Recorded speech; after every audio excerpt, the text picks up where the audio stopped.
Hello السلام علیکم، کیسے ہیں گائز؟ امیر خان خیریت سے ہوں گے جی۔ آج ہم آئے ہیں یہاں پہ مولانا صاحب کے پاس، تو ہم نے یہ چاہے کہ ہم اپنی ویورز کو دکھانا چاہ رہے ہیں کہ نماز اور پردے کر میں ہمیں وہ ایک ان کے بارے میں آپ بتائیں گے ہمیں، تو ہم آپ ساتھ رہیے گا۔ السلام علیکم۔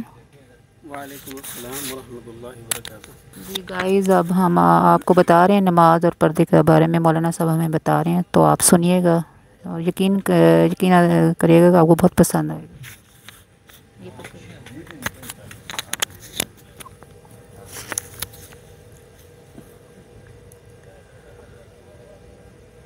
الحمد للہ رب العالمین والصلاة والسلام علی سید الرسل و خاتم الانبیاء والمرسلین۔ اللہ خالق کائنات جل جلالہ نے انسان کو پیدا فرمایا اور بیکار نہیں فرمایا، اس کو کارآمد بنایا اور فرمایا کہ وما خلقت الجن والانس الا لیعبدون، میں نے جنوں اور انسانوں کو اپنی عبادت کے لیے پیدا کیا ہے۔ پھر عبادت کے طریقے بھی بتائے، اصول بھی بتائے اور فرائض بھی بتائے، زندگی گزارنے کے اصول بتائے اور آخرت میں کامیابی کے اصول بھی بتائے۔ تو ان میں سے جو دین کے اصول ہیں اور دین کے فرائض ہیں، جس کے اوپر انسان چل کر اس جہان میں بھی اور اگلے جہان میں بھی کامیابی حاصل کر سکتا ہے، ان میں سر فہرست جو ہے وہ نماز ہے۔ نماز کے بارے میں فرمایا کہ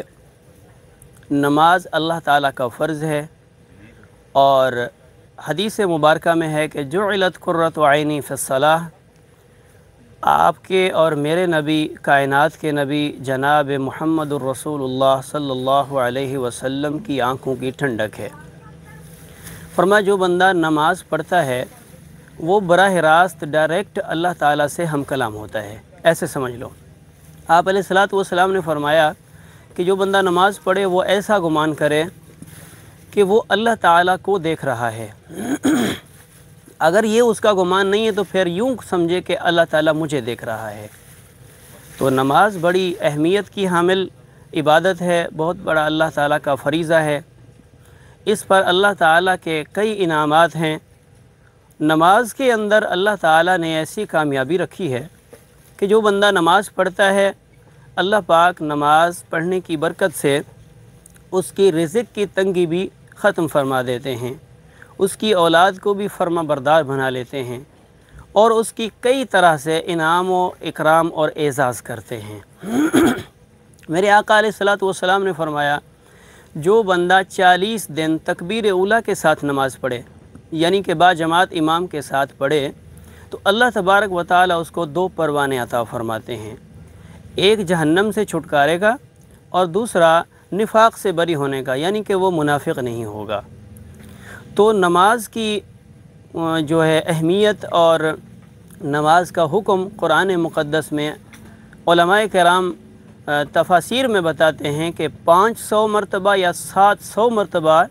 اس میں جو ہے نماز کا حکم آیا ہے۔ تو نماز مجموعہ عبادت ہے، یعنی کہ جو بندہ نماز پڑھ رہا ہے وہ صرف نماز نہیں پڑھ رہا بلکہ وہ کئی عبادتیں کر رہا ہے۔ مثال کے طور پہ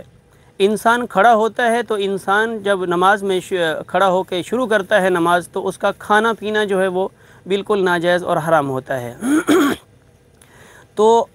کھانا پینا انسان تب بند کرتا ہے جب وہ روزہ رکھتا ہے، تو سمجھ لو کہ نماز کے اندر وہ کھا پی نہیں رہا تو وہ روزہ رکھ رہا ہے، روزہ بھی اس میں شامل ہو گیا، اور کھڑا ہو کے اللہ تعالیٰ کا قرآن پڑھ رہا ہے تو تلاوت قرآن بھی شامل ہو گئی، اس کے اندر اپنے ہاتھوں سے نقل و حرکت کر رہا ہے تو یہ جد و جہد ہے، جہاد بھی شامل ہو گیا ہے، ایک باؤنڈری میں محدود رہ گیا ہے تو سمجھو اعتکاف بھی اسی میں شامل ہے۔ اور جب انسان حج کے لیے جاتا ہے تو سعی اور کوشش کرتا ہے، کبھی یہ قیام میں، کبھی سجدے میں، کبھی رکوع میں، تو سمجھو حج بھی اس میں شامل ہو گیا ہے، اور اس کے اندر اللہ تعالیٰ کی حمد و ثنا اور بزرگی بھی سبحانک اللہم و بحمدک میں شامل ہو گئی، قرآن کریم کی تلاوت بھی ہو گئی، عاجزی اور انکساری بھی شامل ہو گئی، اور جب یہ تشہد میں جاتا ہے تو اس میں التحیات للہ پڑھتا ہے، تشہد پڑھتا ہے، آپ صلی اللہ علیہ وسلم کے وہ کلمات طیبات دہراتا ہے، پھر گواہی دیتا ہے اللہ تعالیٰ کی وحدانیت کی، اللہ کے رسول صلی اللہ علیہ وسلم کی رسالت کی، اور اس کے بعد پیارے آقا علیہ الصلاۃ والسلام پر درود پڑھتا ہے اور اس کے بعد پھر رب جعلنی دعا پڑھتا ہے، اور اس میں اپنی اولاد کے لیے دعا کرتا ہے کہ رب جعلنی مقیم الصلاۃ ومن ذریتی، اللہ جو نماز مجھے عطا فرمائی ہے، جو نماز مجھے پڑھنے کی توفیق عطا فرمائی ہے، میری اولاد ومن ذریتی، میری اولاد کو بھی پڑھنے کی توفیق عطا فرما، اور ربنا وتقبل دعا، جیسے میری نماز قبول فرمائی اسی طرح میری اولاد کی بھی قبول فرما، اور پھر آگے ربنا اغفر لی، اللہ بخش دے مجھے اور میری اولاد کو، اور آگے ولی والدیہ، میرے والدین کو بخش دے، اور آگے کرتا ہے وللمؤمنین یوم یقوم الحساب، تمام مومنین کو بخش دے، اور قیامت والے روز ہمیں سرخروئی کے ساتھ اپنے دربار میں اٹھائیو۔ تو آپ دیکھیں نماز کے اندر کتنی جو ہے وہ ہے اپنا فضیلت ہے، اور اس کا تو ہم اللہ سبحانہ و تعالیٰ کی دربار عالیہ میں دعا کرتے ہیں کہ رب العالمین اپنے فضل و کرم سے تمام امت محمدیہ علی صاحبہ والصلاۃ والسلام کو پانچوں وقت کی نماز ادا کرنے کی توفیق عطا فرمائے۔ اور جس طرح نماز اللہ کا فریضہ ہے، نماز کی اہمیت کا بیان فرمایا گیا ہے قرآن مقدس میں اور اللہ کے رسول نے فرمایا، اسی طرح پردہ ہے۔ پردہ بہت بڑی اہمیت کا حامل فرض ہے، جس کو آج امت محمدیہ نے برباد کر دیا ہے اور تار کر دیا ہے۔ پردہ جو ہے وہ مرد پر نہیں ہے، یہ عورت پر فرض ہے۔ پردہ مرد کو احتیاط بتائی گئی ہے، لیکن پردہ کرے گی عورت۔ تو اب دیکھیں کہ جس کو پردے کا حکم دیا گیا ہے، اس نے کتنی اپنے پردے کو اہمیت دی ہے۔ ایک وقت تھا کہ آج جو مسلمان عورت ماں بن کے بیٹھی ہے، بہن بن کے بیٹھی ہے، بیوی بن کے بیٹھی ہے، نانی دادی ساس بن کے بیٹھی ہے، بہن بن کے بیٹھی ہے، یہ وہ وقت یاد کرے کہ جب اسلام کی ابتدا نہیں ہوئی تھی، اللہ کے رسول نے اظہار نبوت نہیں فرمایا تھا، اور اسلام کی جو ہے نا وضاحت نہیں ہوئی تھی۔ زمانہ جاہلیت، یوں کہہ دوں زمانہ جاہلیت میں جب کہ قرآن بھی نازل نہیں ہوا تھا، اس وقت اس کی یہ کنڈیشن تھی کہ اس کو زندہ درگور کر دیا جاتا تھا،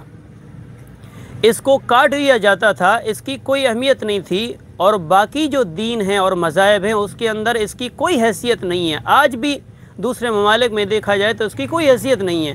اسلام آیا، جناب محمد رسول اللہ صلی اللہ علیہ وسلم آئے، اسلام نے عورت کو آ کر عزت دی، اس کو رحمت کی چادر پہنائی۔ جو زمانے جاہلیت میں ایک گندی اور بری چیز سمجھی جاتی تھی اور اس کو حقارت کی نظر سے دیکھا جاتا تھا، گاجر مولی کی طرح اس کو کاٹ کے پھینک دیا جاتا تھا، اور جب اگر پیدا ہو بھی جاتی 2 سال کی عمر میں، 5 سال کی عمر میں اس کو زندہ درگور کیا جاتا تھا، تو اللہ کے رسول صلی اللہ علیہ وسلم تشریف لے آئے، اللہ تعالیٰ نے قرآن مقدس نازل فرمایا، تو جو ایک وقت میں گندی اور حقارت کی چیز تھی، اسلام نے اور رسول اکرم صلی اللہ علیہ وسلم کی شریعت مطہرہ نے اس کو رحمت بنایا، اور اللہ نے اس کے اوپر اتنی کرم فرمایا کہ جنت اٹھا کے ماں کے قدموں کے نیچے رکھ دی۔ لیکن اگر اپنے حالات پر غور کیا جائے، اگر دیکھا جائے موجودہ صورتحال کو،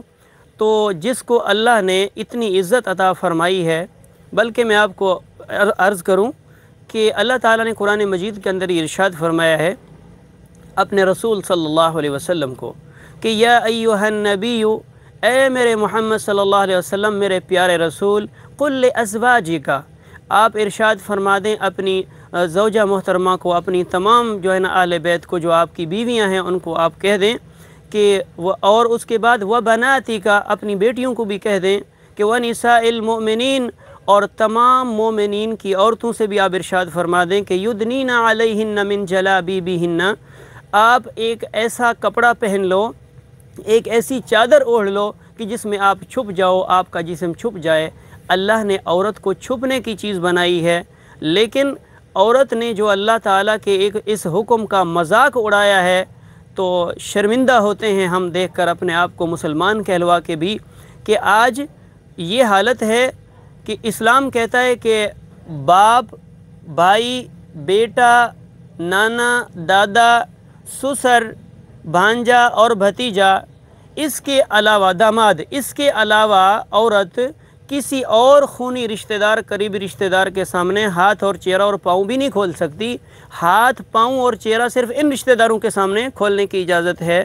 لیکن یہاں تک بات نہیں ہے۔ یہ اتنی معاشرے میں گرا دیا ہے اس نے اپنے آپ کو کہ یہ اگر چوڑیاں پہننے کے لیے جاتی ہے تو اپنا ہاتھ اوپن کر کے اس بندے کے آگے کر دیتی ہے اور وہ پکڑ کے چوڑیاں پہناتا ہے۔ یہ ہمارے لیے لمحہ فکریہ ہے۔ اور اگر کان کا زیور پہننے